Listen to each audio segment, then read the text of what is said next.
For decades, the world has pushed toward global control. Right now, America is pushing the opposite direction. The UN is warning, Europe is reacting, globalists are panicking, and the Bible told us this would happen.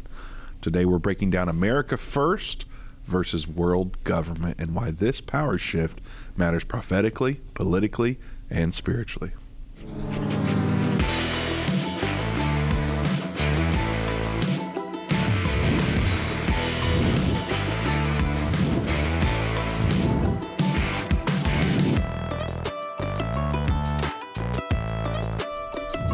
Welcome to the Endtime Show. Vince Stegall here with Doug Norvell. We're so happy you've joined us today. We need your help. Don't forget, of course, today when we're talking about America first versus world government, this is certainly one of those topics that gets pushed down in the algorithm. So they don't want your friends and family. They don't want you to be seeing it. Maybe you're not watching it right now. I don't know, Doug. It might just be me and you for the whole day.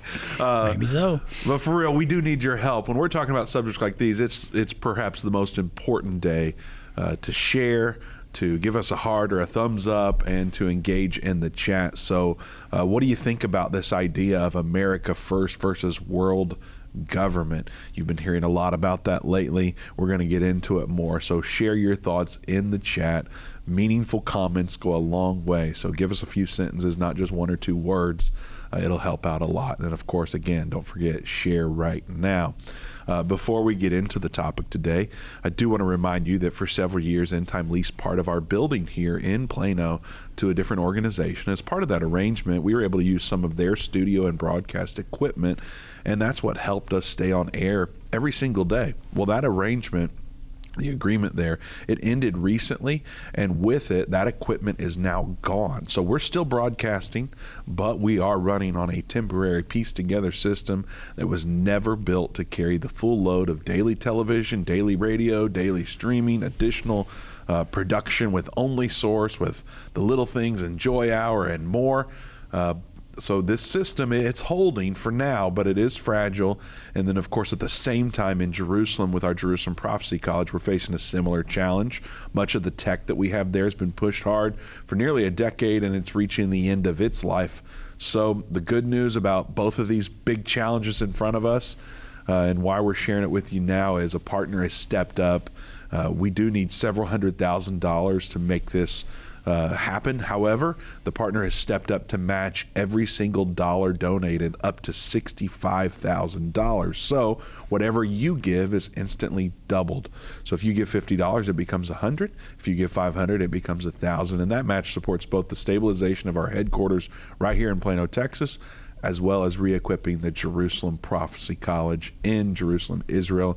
This isn't just about fixing old gear. It's about being ready for what is coming next. And we, of course, know big things are coming next. So if you believe in this mission and you want to help us keep truth going out strong, go to endtime.com/2x or call 800-363-8463. That's endtime.com/2x or 800-363-8463. Every dollar counts, and right now every one of them doubles. If you can't afford to give right now, or the Spirit isn't leading you, be praying for us. We need your prayers above everything else. So remember to pray for, of course, myself and Doug and Dave and our whole End Time team here. We believe in the power of prayer, and we need your prayers above everything else. So, Doug, America First versus world government. It almost sounds like the America First idea. At least this was my first thought when I heard the world government has failed and it's now America First. Like, that's the new thing. Mm-hmm. It almost feels like America First is being proclaimed as the new world order. It does feel like that. I don't mean like the NWO. Right. I mean the new world order, I guess I should say. Right. Well, so I can understand why you would say that. Well, I'm saying they're making it sound that way. I know, the way that they're kind of pushing it. It's like this is the model for the globe to follow after.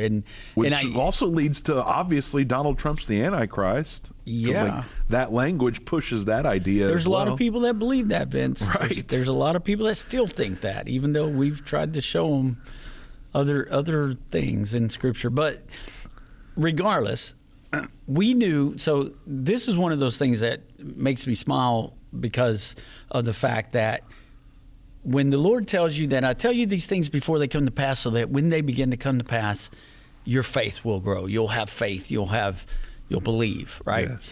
And so this is one of those things that's a faith builder. Because what did we talk about? We've been talking about this for a long time, since Trump's first term in office. And then we had the Biden years. And we had so many people that would contact us and say, how can you guys say that the eagle's wings are going to help Israel when America is being pushed into global order, and we see this president right now and they want to do all these things? And we told everybody, just hang on and just relax a little bit. This is what prophecy says. And that's why we know that it's going to change. It's the same thing with the feet of the bear being part of the world government. Right now, they're not. They're very much opposed to world government. But at some point in time, that's going to shift. Well, things have shifted. And so here we are. And it's very prophetic when you can see these kind of headlines, and when you can hear the rhetoric, and when you can see what Trump's done this week at WEF, at the World Economic Forum, showing up in force, bringing a team and not just showing up. He brought a whole team of people, putting together peace agreements, putting together peace boards, having all these people sign on to these things, all the things that's happened this week. And then you look at that and you go, wow, he's not afraid to go to the belly of the beast and to tell them this is what America's going to do. It's very prophetic because we'll get into the prophecies in a minute. I don't want to give away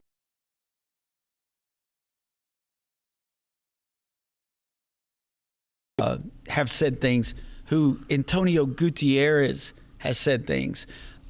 These are guys who have been in the UN for a long time.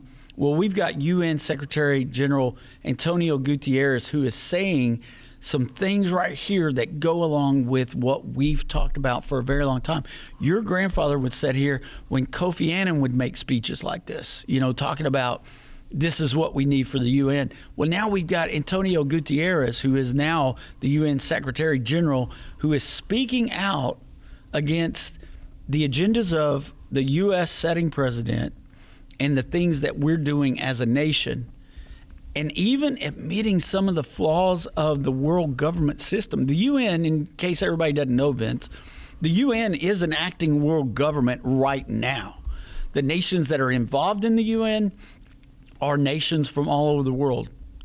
And so we're looking at all those pieces being set up, but we're seeing things that we've talked about, that your grandfather's talked about for years, are beginning to happen. And I know there's a lot of prophecy teachers out there that may not see things the way we see it. There's a lot of people that follow our program that may not see the way we see things.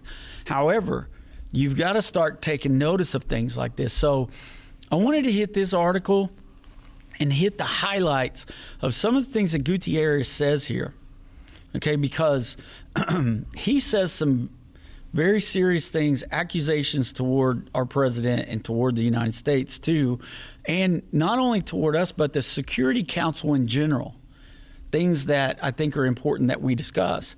And so this comes from the BBC. This is an article from the BBC, and it always cracks me up how they use the president as former President Donald Trump. I don't know why they do that when he's not the former president. He is the acting president. But you want me to go ahead and hit this article? Or well, you got something I you want to wanted interject? to just throw in real quick. Okay, interject for me. That anytime I see the global leaders, like the leader of the UN, disagreeing with things that we're doing, squirming a little bit about new ideas or how we're functioning, I like that. Yeah, absolutely. I like them being unhappy about how things are going in a lot of ways. Now, I guess there's probably, I shouldn't say everything that they disagree with, I agree with, right. But I'm sure there's some things that I would agree with. But when they don't like how we're doing things with America,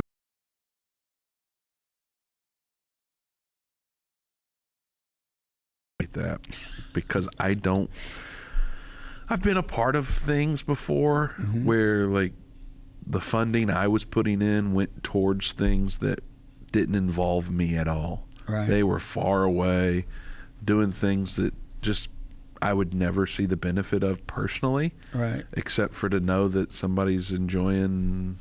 I mean, I don't want to get into the details of what that might have been because it's so a good idea. It's so minor and unimportant. But yeah. It's like I don't need to fund that, right?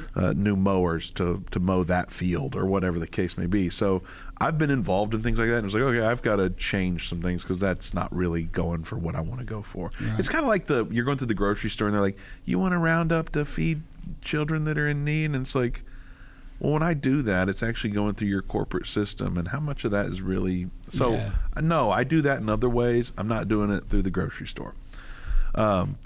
So... Why am I saying that? Because I like to see them squirm, and I don't necessarily agree with being a part of all these things that are, finances and efforts and energy and military power is going towards supporting these international ideas. Yeah. So I like America First. I liked it when Bill Clinton talked about it. I was younger back then. There's a lot of people that don't like America First right now, though. I mean, it's really crazy what's happening in our nation. But it's amazing what's happening in other nations and how they see Trump as opposed to how people in our own country sees Trump, Well, that was one of the speeches I heard was America First is the new way. We're encouraging other countries also to be America First. Right. And so if it makes sense for your country to be America First because it's going to bless your country in certain ways, do it. But if it doesn't, you be... Ghana first or whatever the country is. You be you. You be first for your country and then be America first as well if it makes better sense for your country to be Sure. that. So We have some video too that we're going to show toward the end of the program today, because I want to show you that stark change in what's being said at the WEF between our country and other countries, because it's amazing how you can see Revelation 13 playing out. But yeah, let me hit this article and talk about some of these things, because Gutierrez is really putting it on thick. And of course, he's talking to the BBC here. So it says that Gutierrez has warned that the United States is increasingly acting without regard to international law and multilateral institutions. That's not a bad thing. Asserting that Washington believes its power outweighs global rules. In the interview with the BBC, Gutierrez said the U.S. appears convinced that multilateral solutions are irrelevant, favoring the direction or the direct exercise of national power even when it conflicts with international legal norms. His remarks come amid the recent U.S. actions such as military strikes in Venezuela, the seizure of its president and former president, like I said, they say former President Donald Trump's repeated threats to annex Greenland. Well, for one thing, he's not a former, and it drives me crazy that they say this in the BBC, but anyway, there it is. I want to leave it in there just so you know that's what they say. Gutierrez expressed concern that these actions undermine the founding principles of the United Nations, particularly the equality of the member states. So Gutierrez acknowledges that the UN, this is a big one, so perk your ears up here. Gutierrez acknowledges that the UN is struggling to enforce international law, noting that the major powers possess leverage the organization itself lacks. Now, this is important because there is scripture in Daniel chapter 7 talking about the fourth beast, and that's going to be that beast that comes together. It's got the 10 horns and the 10 kings that will rise up out of there. It says that beast has iron teeth and it smashes its opponents, okay? The UN can't do that. They don't have any real teeth. But when this all becomes a conglomeration there at the end time with Revelation 13, it says who can make war with the beast, because the beast is going to be so powerful militarily. Well, it's interesting, Vince, and I'm stopping halfway through this, I know, and I'll pick the article back up, but remember last week we talked about the leader of the EU saying, which is the 10-horn beast, is the revived Holy Roman Empire or the European Union. We heard the leader of the European Union saying things like, now that America wants isolation, let's give America isolation. You remember when we read that article last week? And they also said the other thing we need to do is combine our military forces like the United States has, because they have 51 states, but they don't have 51 individual militaries. They have one conglomerate, one joined together military. Even though there's different branches like, you know, the Army, Navy, Air Force, and the Marines, there's still one military force that moves as one. And that leader of the EU was saying that's what the EU needs. We need a military force so strong we don't have to depend on America. And as Donald Trump wants to continue to have isolation, we will give America the isolation they want, okay? So that's been talked about. Gutierrez is saying right now, we don't have the authority, or we don't have the organization of a military force to enforce these laws. And so we have people who do have strong militaries doing whatever they want, basically, is what he's saying. Now, just keep all that in mind, because when it comes together at the end time, it will have a military force, and the Bible says who can make war against the beast. Okay, now, he questions whether powerful nations that are using influence to pursue lasting solutions or if they're just merely doing short-term fixes. So he's blaming us for the Venezuela thing, saying it's just a short-term fix. He also called the reform of the UN, describing the current global environment as one in which the law of power is replacing the power of law. So he's saying people like Trump are basically gunslingers, that it's the law of power because they have the power right now. So it's their law. They're making the laws. They're making the rules up as they go along, is what he's saying. Now, this is another place where it gets interesting. Did you want to break in? Nope. Okay. Another place it gets interesting here, Vince. I'm sorry, I'm fired up about this article. I like it when you're fired up, Doug. This is just so in your face. I just try to get out of the way and let you cook. Well, okay, let me Chef cook a little Doug. bit, I guess. The UN chief criticized the UN Security Council. Now, think about that. The UN Security Council, you've heard that many times, as outdated and ineffective, arguing that it no longer reflects the modern world. So he's talking about the Security Council that has veto power, okay, the 5 nations that have veto power. He pointed to the veto power held by its 5 permanent members, which has been used by the U.S. and Russia to block action on Ukraine and on Gaza as a major obstacle to resolving conflicts. Gutierrez called for changes to the council's composition and limits on veto powers to restore legitimacy and prevent paralysis for the UN. So he is coming out and he's saying right now that we need to limit the veto power of these nation members, these 5 nation states who have veto power. You realize, Vince, if they do that, things like what they did back in the Barack Obama administration when they made any settler living in the West Bank area, any Jewish settler is now an outlaw under UN international law because we did not veto that from happening.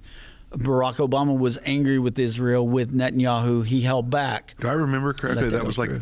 a month before he was out of office. Yeah. It's like right at the end. It's like the last thing he did, kind of a thumb in the eye. Yeah. And it was after Trump had been elected. It was after that, right before the inauguration would have happened. Yeah, I think it was. I remember it being right there at the end, and we already knew Trump was going to be the president. Yeah. It's kind of interesting timing to not veto that. Yeah. But and here we are with that being on the international law books, which will come into effect because of what it says in Matthew 24, when it says, let those who be in Judea flee, because there's going to be great tribulation there.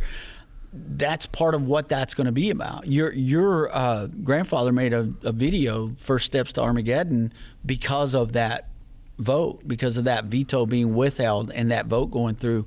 And so that is Resolution 2334. Doug, that I do want to interject there because that's important. Yeah. When that happened, he made that End Time original, First Step to Armageddon. Right. It was something that events occurred, obviously, and we knew what the Bible said was coming, and he had this urgency. We have to create a special episode to show people this. Well, we know that's going to happen more and more. Today, what you're in the studio, you can see everything here. If something were to happen, we would not be able to do that right now. Right. Not that way. Yeah. We could get on our phones and do a live or whatever, and Right. we can get information out, but not quite the way you're talking about with First Steps to Armageddon or something else that's going to come up in the future. And so Right. just want to highlight real quickly again, we've got this match campaign to help us navigate this obstacle, and I know I've had fielded some questions of, was that, like, how did you not know that was coming? And it's like, Right. well, it's a little more difficult. It's a little complicated. Can't really go into these details for reasons. So it is what it is right now, but nonetheless, we have an obstacle that we're navigating. Right. And of course, the partner stepped up to match that every donation. So endtime.com/2x.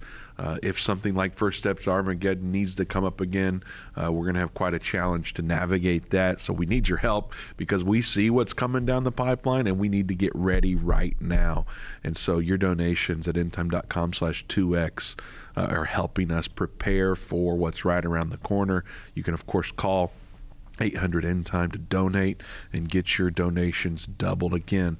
500 turns into 1,000. We don't always have a match campaign going on. This is a pretty rare thing. The last few years, we've had one or two come up where a partner says, hey, I'm going to give a large sum and match every single donation up to that amount. And of course, we're honored and blessed to have this opportunity right now. And it goes a long way in helping all our partners double their impact. So endtime.com/2x to help us with that. Now, Doug, I'm sorry. I said I wanted to get out of your way and let you cook, and then I interrupted like 3 times. So I will back up. Officially I now, don't consider and the crowd those goes wild. interruptions. I mean, we've got to talk back and forth. I mean, that's what people want to hear. They like our back and forth with each other. So it's good when you do that. I don't want to be going too fast into this, but I do want people to understand how big this story is, because that's the thing. Huge. If they take that veto power away, then what point do we have to remain in the UN, which is what a lot of people say. Why do we keep staying in the UN when they're against Israel and they're against the United States? Well, it's because we have that veto power. If they take that veto power away, I would suspect that not only would we not be in the UN anymore, but they wouldn't have their sacred ground in New York anymore, that we would expel them from the United States. Now, that looks like what's going to happen in Bible prophecy. Another thing that Kofi Annan says before we jump into the prophecy there a little bit is he said that, I keep saying Kofi Annan, that Gutierrez said. How many years ago was that? It was back when your poppy was there. That I used him at the first because your grandfather would always talk about Kofi Annan, yep. and because he would say this kind of thing as Gutierrez is saying. But Gutierrez said that confronting powerful actors is necessary. So he's calling Donald Trump this confronting this powerful actor. It's necessary if the world is going to move toward more than just lawful international order. He's calling for global order right there. International, global, it's the same talk. And he's talking about we're moving toward that. Like everybody's going to be under the global authority of this one world government.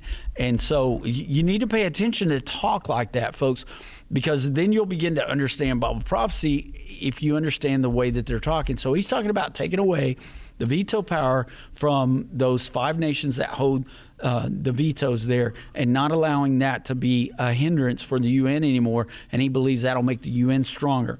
So talking about Bible prophecy now, that is exactly what, if you're new to listening to us, if you've just found the Endtime Show recently, this is why this is important. Because in Revelation 13, 1 through 4, it tells us about a world government end-time beast that's made up of a 10-horned beast, which is the European Union, the lion, which is Great Britain, the leopard, which is Germany, and the bear, which is Russia. Okay? In Daniel 7:4, these beasts were individual beasts. But in Daniel 7:4, Daniel sees the wings of a great eagle being plucked out of that lion, Great Britain. He sees the birth of the United States. Now, in Revelation 13, 1 through 4, we do not see the wings of that eagle there. And so, you heard the other day on Wednesday's program when we had the guest on that, does that mean America is destroyed? No, we don't believe that's what it means. It means that America is not mentioned in that world government system. Well, where are they? They're in 1214, helping Israel just the way we're doing all the time. And so that veto power is one way that we protect Israel. If they take that away from there, it's going to take us out of that alignment of world government, Vince, and it's going to put us back in line completely with helping Israel, who has also been talking about dropping out of these international systems. And there's been talk that they're going to drop out of the UN too, that they might possibly drop out of the UN because the UN has no, they don't support Israel at all. And Israel's beginning to see that. And they're like, why are we even paying our dues and participating in this when this world government system hates Israel? And so we're seeing those pieces of that puzzle be moved in different directions in the way that we've seen for a very long time. It's going to be interesting. Yeah. I have to throw that word in there for some of the haters out there, but it's going to be interesting to see how this continues to develop when we're talking about America first versus world government.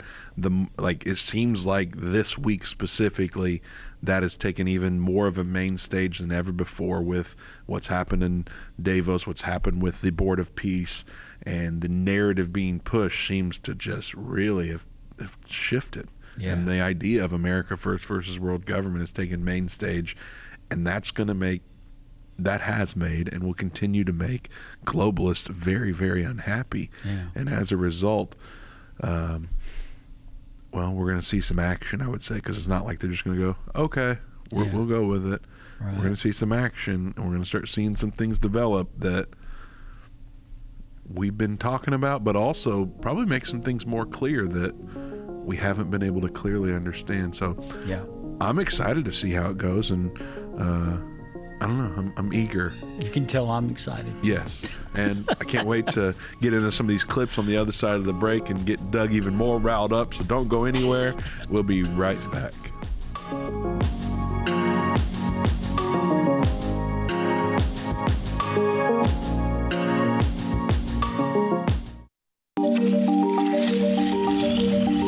Most frequently asked questions we receive at Endtime Ministries is, why do you guys teach the rapture happens after the Great Tribulation? Should we be passively waiting to be taken at any moment or actively preparing for the greatest revival in history? Paul states plainly it will not occur until after the man of sin, the Antichrist, is revealed, and that will not happen until God declares it is time. I will walk you through a timeline of the final 7 years. The rapture, the marriage supper of the Lamb, and the second coming of Jesus Christ is one continuous event. It's not an event separated by 7 years. Now streaming on OnlySource and available to order at endtime.com. Go to endtime.com/next or call 1-800-ENDTIME. What if you could understand Bible prophecy? Dave Robbins, the host of the Endtime Show's TV and radio programs, is holding a free prophecy conference near you. Gain peace and understanding about what the Bible says concerning end-time prophecy. Call 1-800-ENDTIME or go to endtime.com/events to see when Dave will be in a location near you.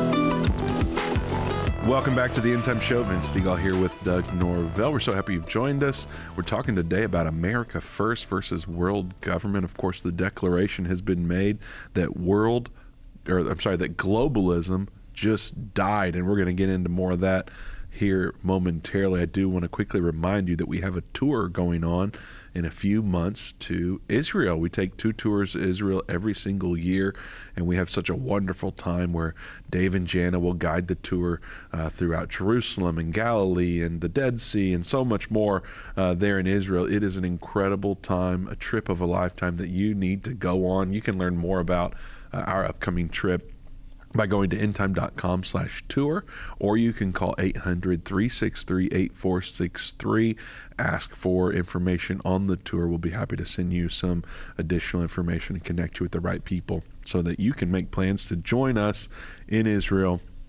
It's in May, but you have to reserve your spot coming up here in just a little more than a month because obviously we have to make plans to get you there, and so it's required that you RSVP. I think it's by March, but I don't have that exact date in front of me, but you need to go ahead and do it now because it is first come, first serve, and once those seats are filled up, it is full, and we will not be able to make room for you no matter what you say or do. It's full. So reserve your spot today. Go to endtime.com/tour or call 800-ENDTIME.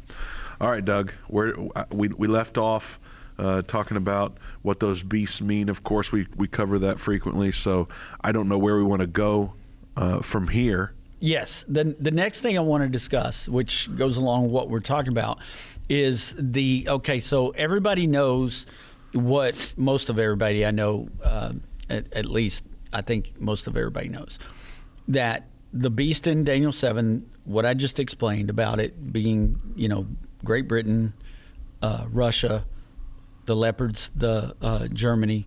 And remember, in the leopard has 4 heads. Those heads represent dominion being given to that beast. So 4 separate times dominion's given to that beast. You understand that? It says that in Scripture, that dominion was given to it. It has 4 heads. So that means that this has risen and fallen 4 times. That it's had dominion given to it, and it's happened 4 different times. We are on the 4th rise of Germany right now. After the Berlin Wall collapsed, Germany's back on its way up, okay? So won't go into that a whole lot. Most of you know what I'm talking about. On the back of this leopard, it's the wings of a fowl, Vince. And the wings of a fowl is a bird. And France, their animal symbol is a rooster, okay? A fowl. So they have had a Franco-German alliance for a very long time, and they've just re-signified that when Emmanuel Macron and who was the leader of Germany at the time? I can't think of her name right now. Angela Merkel? Yes, Merkel. When they came together, they re-signed that treaty, the Franco-German treaty, and they solidified that and said, we will always stand shoulder to shoulder with one another, kind of like what we did with Israel, France did with Germany. Okay, so it makes perfect sense. But look at this next story, because this is interesting because of the situation going on with what Trump's trying to do with Greenland and the moves that he's made to try to help that become part of our, what did he call that the other day? That was part of our hemisphere. What did he call it when he talked about Venezuela and man, I can't even think now. He has talked about it being part of our hemisphere. Okay, so he says we need to control that hemisphere. Yeah. So we've got the southern part with Venezuela right now that we're kind of controlling. We're over those waters. We're going to be over the oil trade and help them with their government. And now he's talking about doing the same thing in Greenland, where we're controlling those waterways and we can better protect the United States of America, right? And he even throws Canada in there. I don't know if people saw the video this week where they were showing a map of America, Canada, and Greenland, but they were all the United States flags. So, in Venezuela, he posted that. Yeah, he retruthed that. So yeah, and so it's like that stirs things up. Yes, well, it stirred some stuff up, and so France and Germany. That's why this is interesting, because of the leopard and the rooster. France and Germany want the European Union to retaliate against the United States over President Trump's tariff threats linked to Greenland. It says that, I'm going to skip some of this and get down to what Emmanuel Macron, and that name always makes people perk up a little bit. I even see you kind of shift a little bit when I say that. I love talking about him. I think about Renee. Yes. Renee is sold that Emmanuel Macron is the Antichrist. Yeah. And I haven't heard from Renee in a while, actually, about this particular Renee, thing. there's your invitation. So, Renee, where you been? Have you given up on Emmanuel Macron?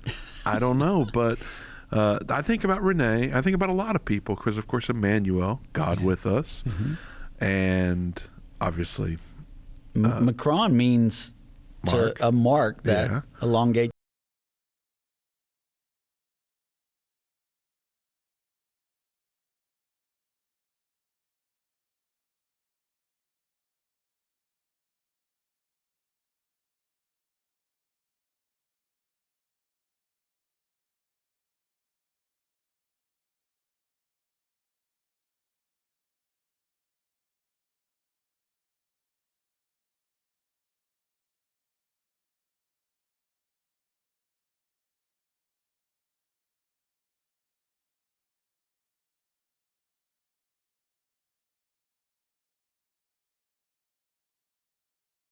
And he comes from the right area.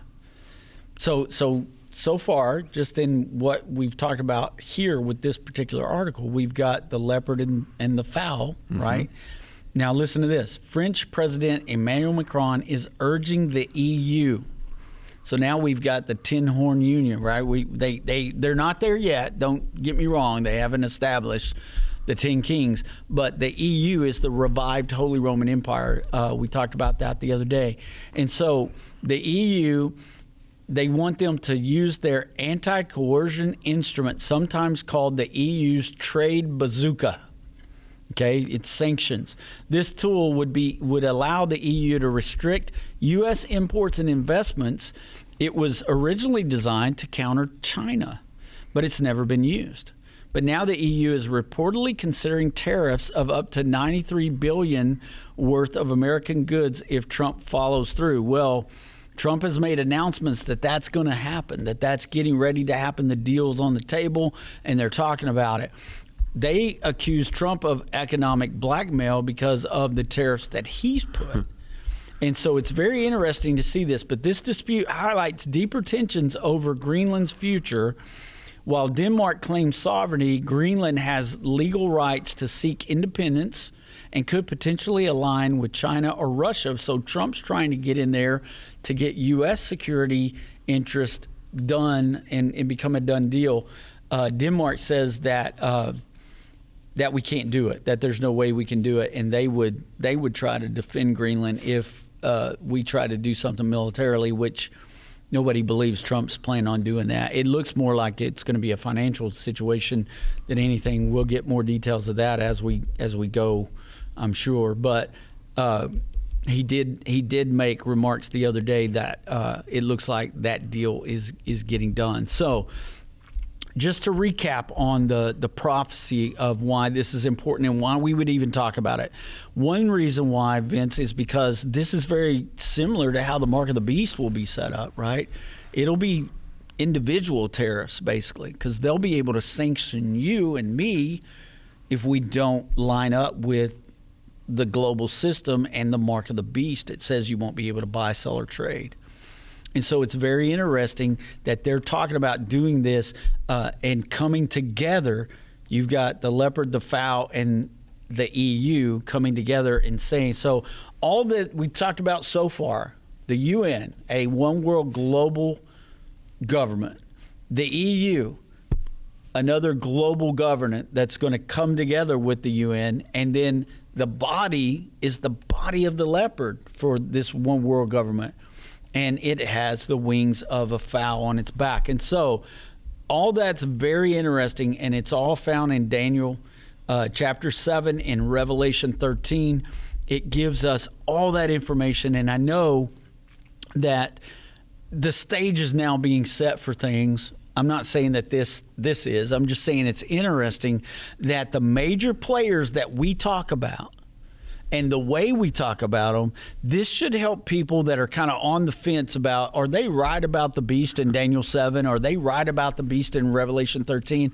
When you get headlines like these, that's why I'm so excited, everybody. That's why I'm on the edge of my seat and up in your face today about this, because it's so exciting to me, Vince, because these are the prophecies we've been talking about for so long, and we're watching them now come to pass. We're watching things line up in a way that we haven't seen them line up in quite some time.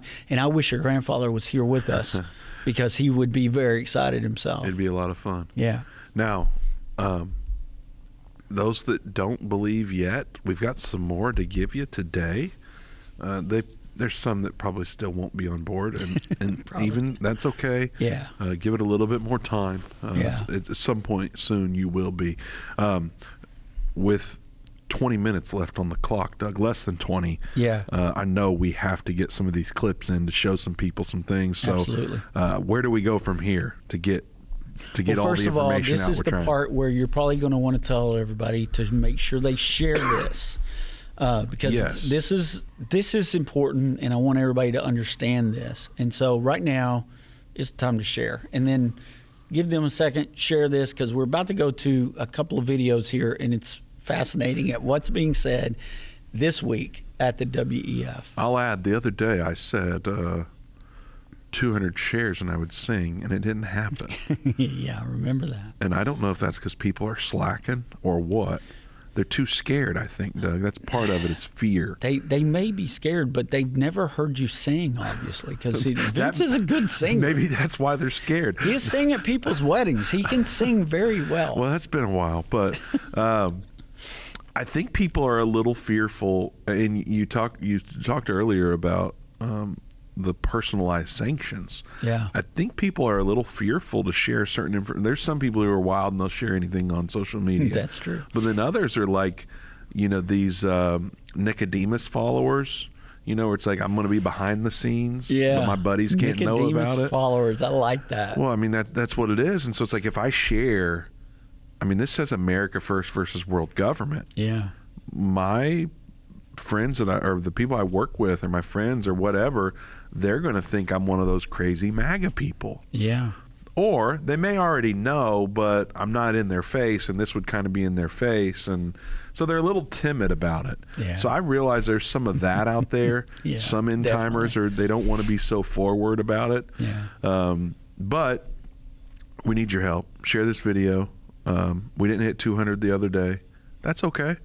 But there's coming a day when there will, and I guess I'll have to sing on that day. Yeah. Might have to up the ante a little even then. But we're going to have to get those T-shirts made. Make sure that you share right now. Even if you shared before, do it again right now. And then, of course, engage in the chat. We want to know what you think about this America first versus world government idea. And then, of course, give us a thumbs up or a heart. Yeah. So we're getting ready to get to the clips. Yes. You already shared. Let's figure out where we're going from here. Okay, this first clip is Ursula von der Leyen, and she is telling you exactly where they stand with world government and globalism. So this is a video from the WEF and Ursula von der Leyen. And right after Davos, the next weekend, I will travel to India.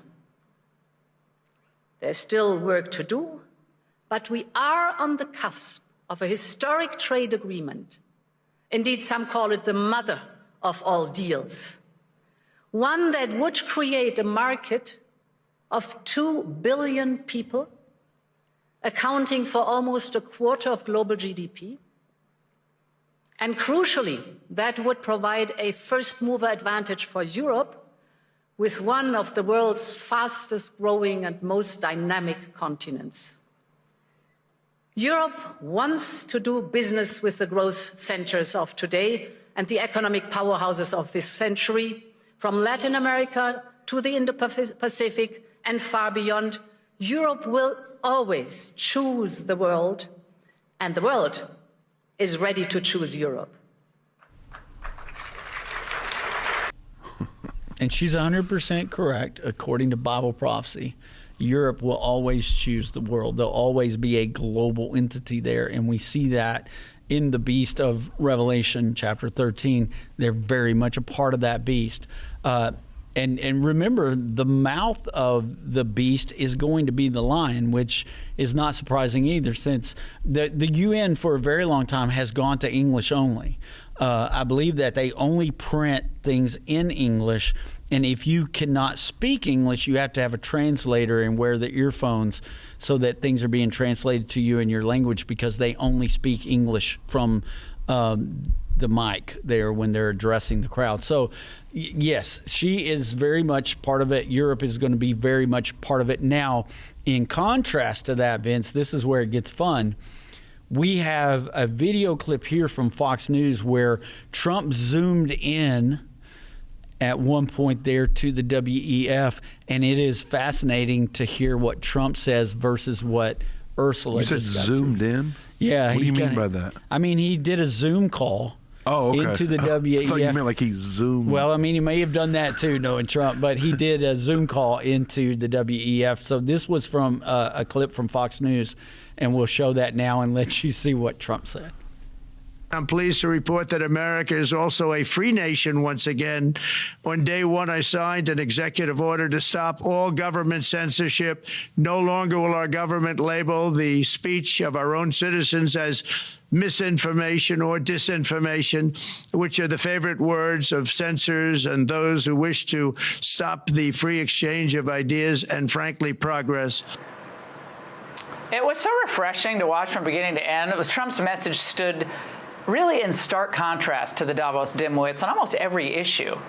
And remember, they are not going to stop fighting as much as they can to destroy gas-powered cars, the entire oil and gas industry. Our fossil fuel addiction is a Frankenstein monster, sparing nothing and no one.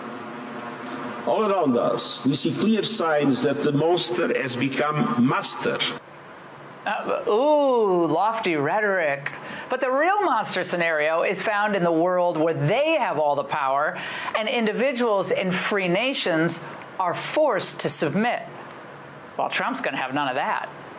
I terminated the ridiculous and incredibly wasteful Green New Deal. I call it the Green New Scam. Withdrew from the one-sided Paris Climate Accord and ended the insane and costly electric vehicle mandate. The United States has the largest amount of oil and gas of any country on earth, and we're going to use it. Greenheads were exploding from the Swiss Alps to China. Of course, China is banking on its ability to totally annihilate the American automobile industry by sucking us all into electric vehicles. Now, on trade, Trump was just as blunt.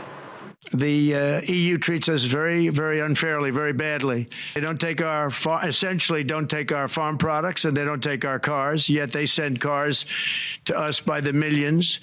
They put tariffs on things that we want to do. We have, hundreds of billions of dollars of deficits with the EU, and nobody's happy with it, and we're going to do something about it, but nobody's happy with it.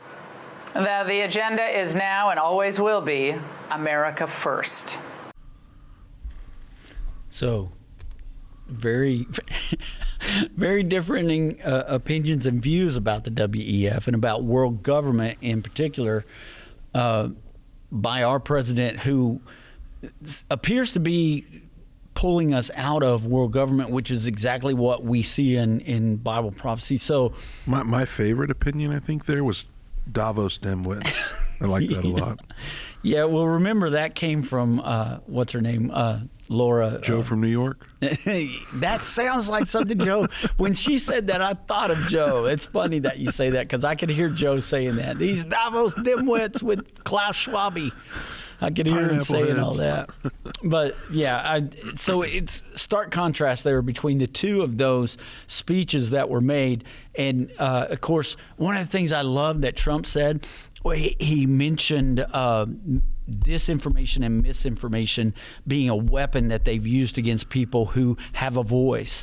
And I love that because we saw all that during COVID. We watched all that happen where people were shut down because they stood against the mandates that were coming down.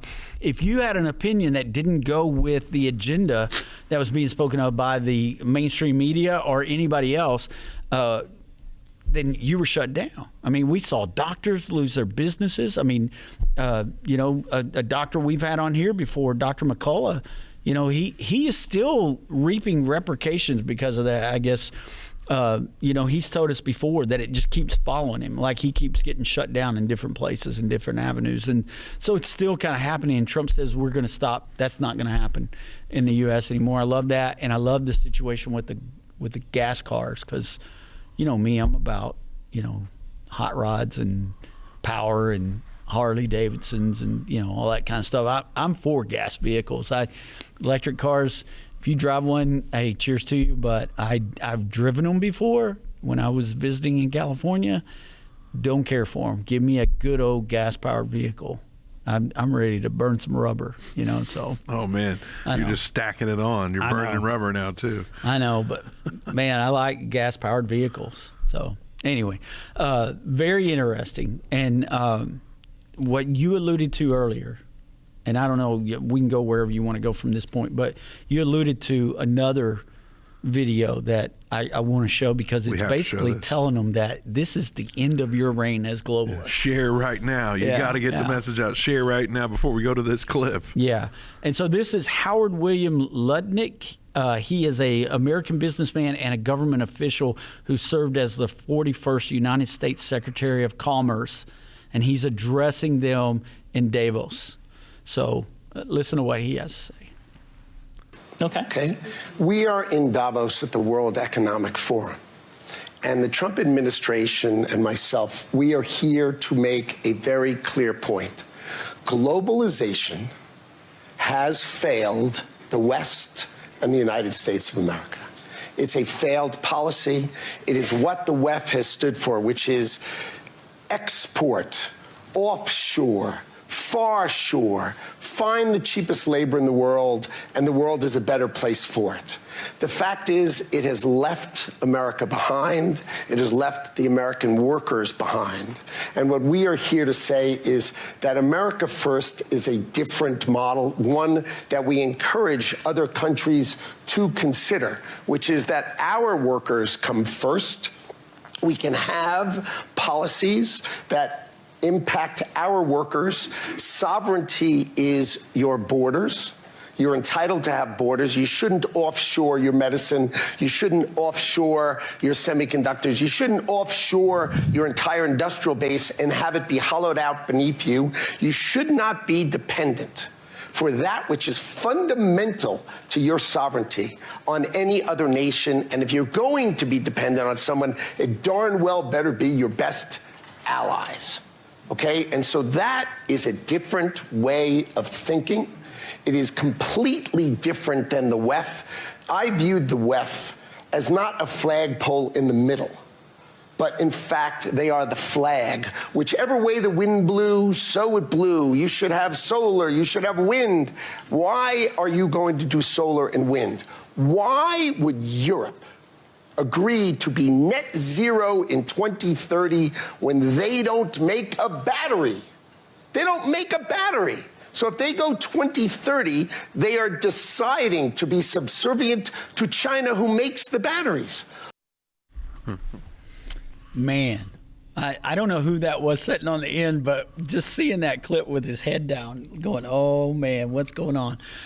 This is going against the grain for sure, Vince, and it is America First being broadcast from the belly of the beast at the WEF. I like that he calls it the WEF, because it reminds me of the left, but it's the WEF. So it reminds me of other things. Yeah. Merch ideas that we've had that we can't talk about on the show. Yeah. Relating to the World Economic Forum. I remember those. So yeah. That's what I think. When he said that, I almost sent it to someone you know very well. But anyway, yeah. I like going against the grain, like I said before, and to do it the way they're doing it, sitting right there. I just want to know what happens when the cameras stop rolling. No. Now, I have seen things where you see online disputes between top podcasters or top commentators, and then somebody posts videos on their Instagram story or whatever, and then you see those two people there having a good time talking together like nothing ever happened. I'm going, well, is that what's happening here? Do they stop the cameras and then they're all buddied up, or are they like, we're not talking to that guy, and they've got to kind of get him out with security? It's funny, you know, I've seen that same clip that you're talking about where they go to after parties and everybody's like, you know, best friends again. It's almost like, instead of, you know, it's like wrestling. It's like WEF, the old school WEF before it became, what is it now? The W something else. I have no idea. Anyway, W something. Anyway, it's the point that I'm making is I believe this is true. I believe that this is the U.S. going in there. And like I said, at the beginning, Trump took a team in there. He didn't go in there alone. He came with force.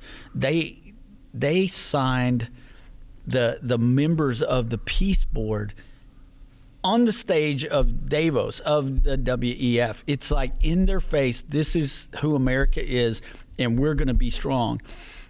Now, I know that could change in 3 years. I get it. You know, we could totally have another one world or globalist elected. I don't see that happening. I think people are beginning to wake up in this country and see the truth about what's going on.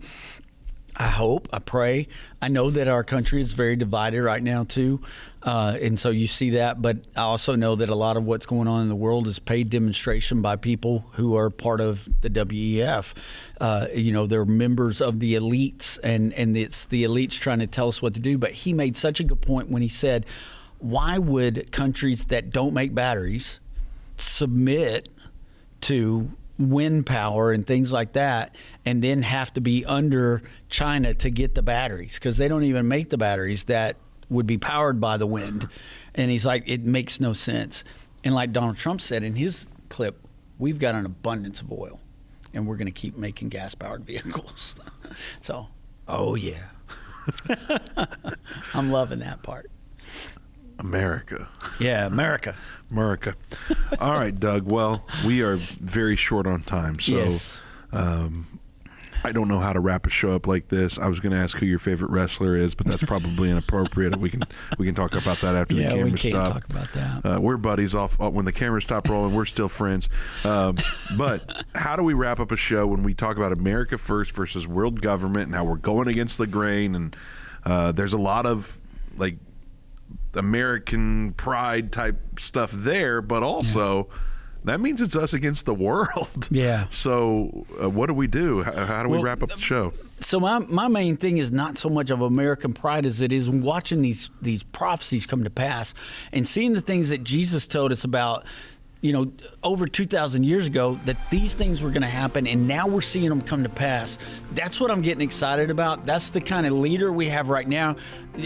Regardless if you like Trump or not, God's put him in place, I believe, at a particular point in time where things are falling in place. Peace treaties, wars, pulling us out of world government, all those things Jesus talked about are happening now. Amen. Well, now's the time to make sure you've been born again the Bible way. Go to endtime.com/reborn. Of course, you need to also get engaged at endtime.com/JPC. Make sure that you are trained and prepared to navigate the end times by going through the Jerusalem Prophecy College. And then, of course, there's thousands of hours of content at endtime.com and watch.osn.tv. Get started today. Continue today. We'll see you right back here tomorrow. God bless.